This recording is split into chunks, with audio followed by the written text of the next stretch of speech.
Assalamu Alaikum everyone, welcome back to the channel.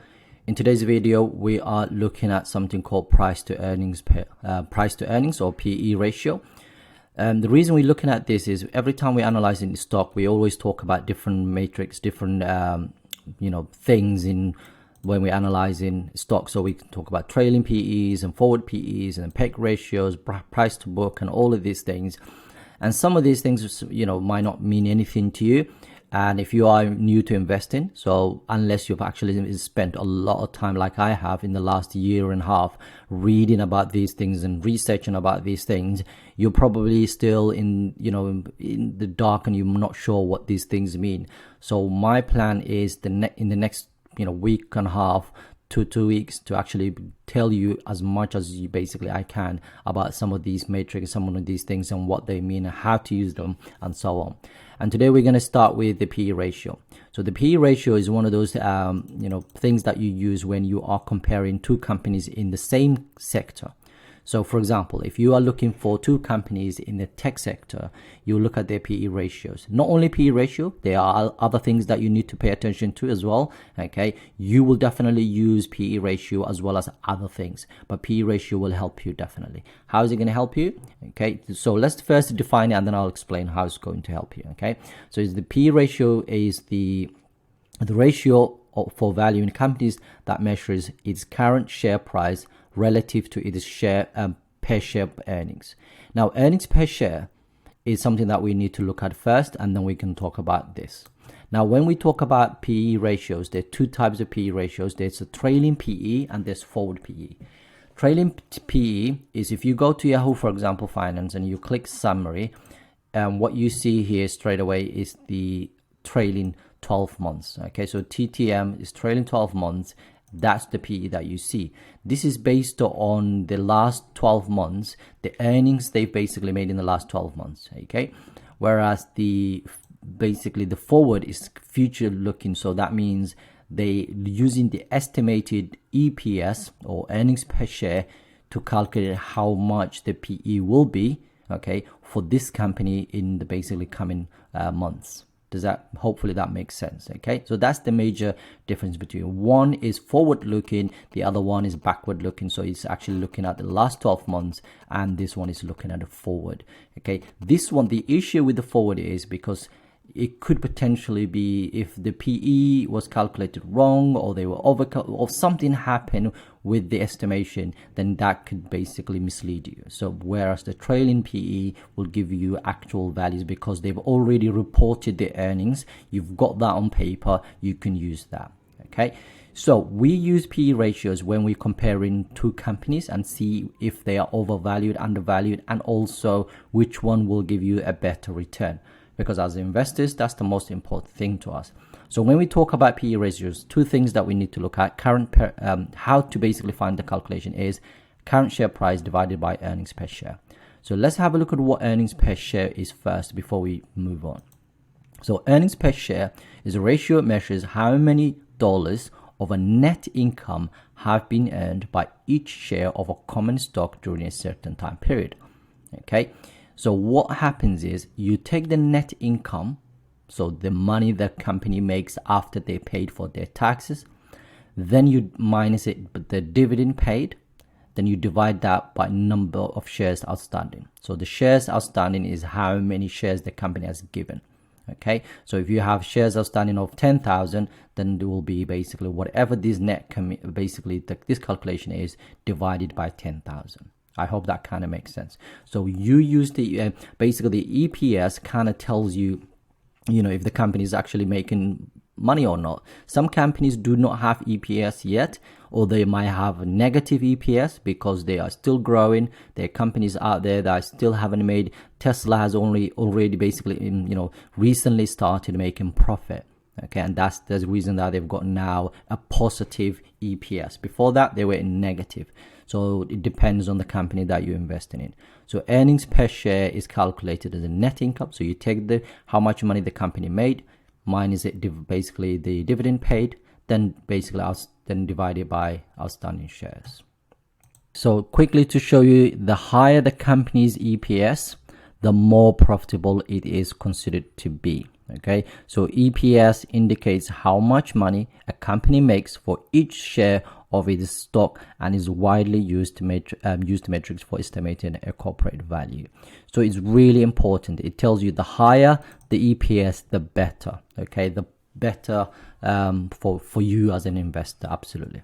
Okay, right. So now we have an idea of what the EPS is. Let's now go back to this. So current share price divided by earnings per share. So current share price is just this. Okay, so you take that and you divide it by this. Okay, so let's go back. You divide it by that. Okay, and then that will give you the EPS. That will give you the earnings per share. So let's have a look at an example of this. So we get share price of 30 for company A, share price of 20 for this company as well.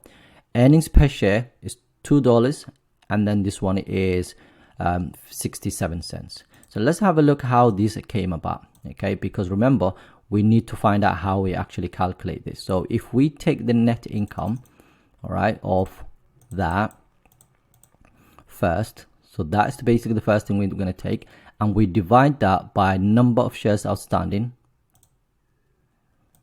Okay, that gives us 2. Okay, so that's how we got earnings per share for this stock. And you do the same thing for this one, you will get 67 cents. Okay, now the next thing is we need to now find out how to calculate the PE ratio. We already said is the current share price, so 30 for this company here, divided by earnings per share, which is 2, and that that gives you obviously 15. So that's how we came about the PE ratio for this one. The PE ratio for this one is exactly the same as well. So 20 divided by 0.67 will give you about that. Okay, so about 30. Now, when you look at, newer investors will look at this and think, when you look at company A and stock A and B, you think straight away stock B is cheaper.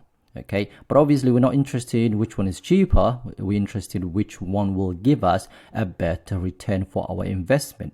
Okay, a company that is trailing basically right now PE ratio of 15, and remember the average on the S&P 500 has been 15 to 20, and normally people say anything above 20 is overvalued. Some people would even say, proper value investors will say it has to be less than 20. Okay, but obviously they will be looking at other things. Okay, but they will make sure the PE ratio is at maximum 15, 16, 17, whatever. Okay, nothing more than that. So if you had two companies, you look into these two companies, which one would you invest? You obviously would invest in the company that has the lowest PE ratio. The lower the PE ratio is, the better. Why? Look at this. So companies with a higher PE ratio, okay, in fact, let me just go back. Let me go to this one here. So if you bought a company, trading basically share price of $200 per share, okay, and then the PE ratio, the EPS was 4, okay, and you divide the 2, you'll get 25. Now, what that means is this number is the number of years, okay, so the given currency, it will take you 25 years of accumulated earnings to equal the cost of your investment. Basically, it will take you 25 years to get your money back. That's it. So the higher the PE, the longer you would have to wait to get your money back. Okay, and this is one of the reasons why a lot of investors look for lower PE. Okay, 15 is the average. Obviously, there are exceptions. Okay, so 25 years is a very long time. Right now, we have companies in the stock market that has over 1,000 years, over 1,000 PEs. That's absolutely ridiculous. However, let's have a look at one thing here.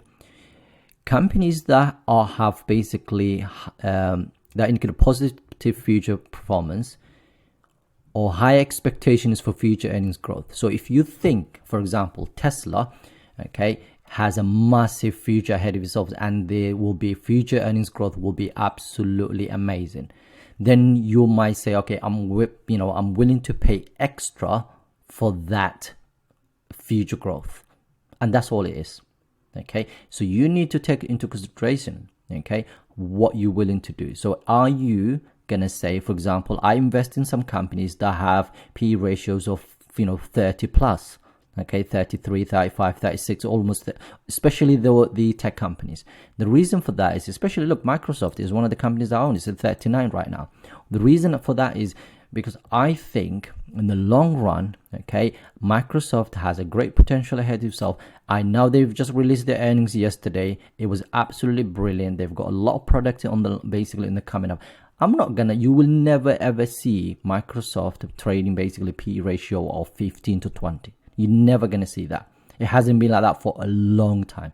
And again, when you look in PE ratios, again, look at how basically historically how much they were trading. And you can find that on your basically Yahoo Finance and other basically companies, right?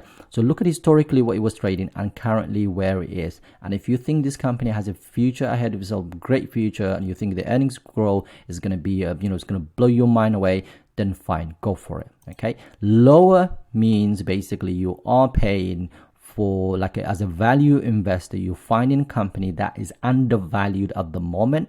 Okay. And is mispriced. So when everyone realizes how great this company is and how cheap it is, by the time it grows up, by the time it goes up, but you've actually made enough profit. And that's the whole purpose of a value investing. You find great companies that has a lower valuation, and take that lower PE ratios and so on, and basically purchase these companies, hold on to it, and by the time everyone else realizes how great the company is, then you will obviously made your money.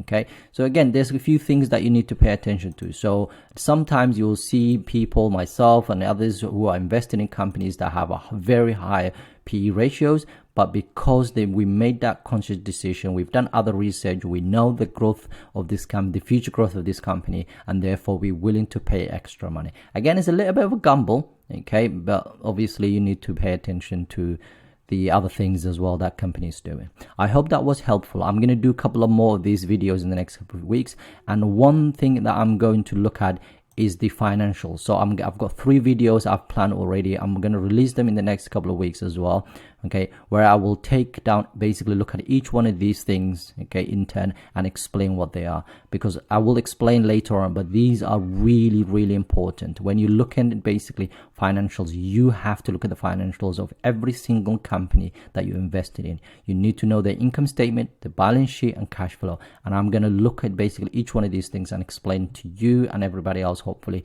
what these things are and what to look for, and so on. So I hope you enjoyed the video. If you have, please click subscribe, like, let me know if you have any questions. Assalamu Alaikum. Take care.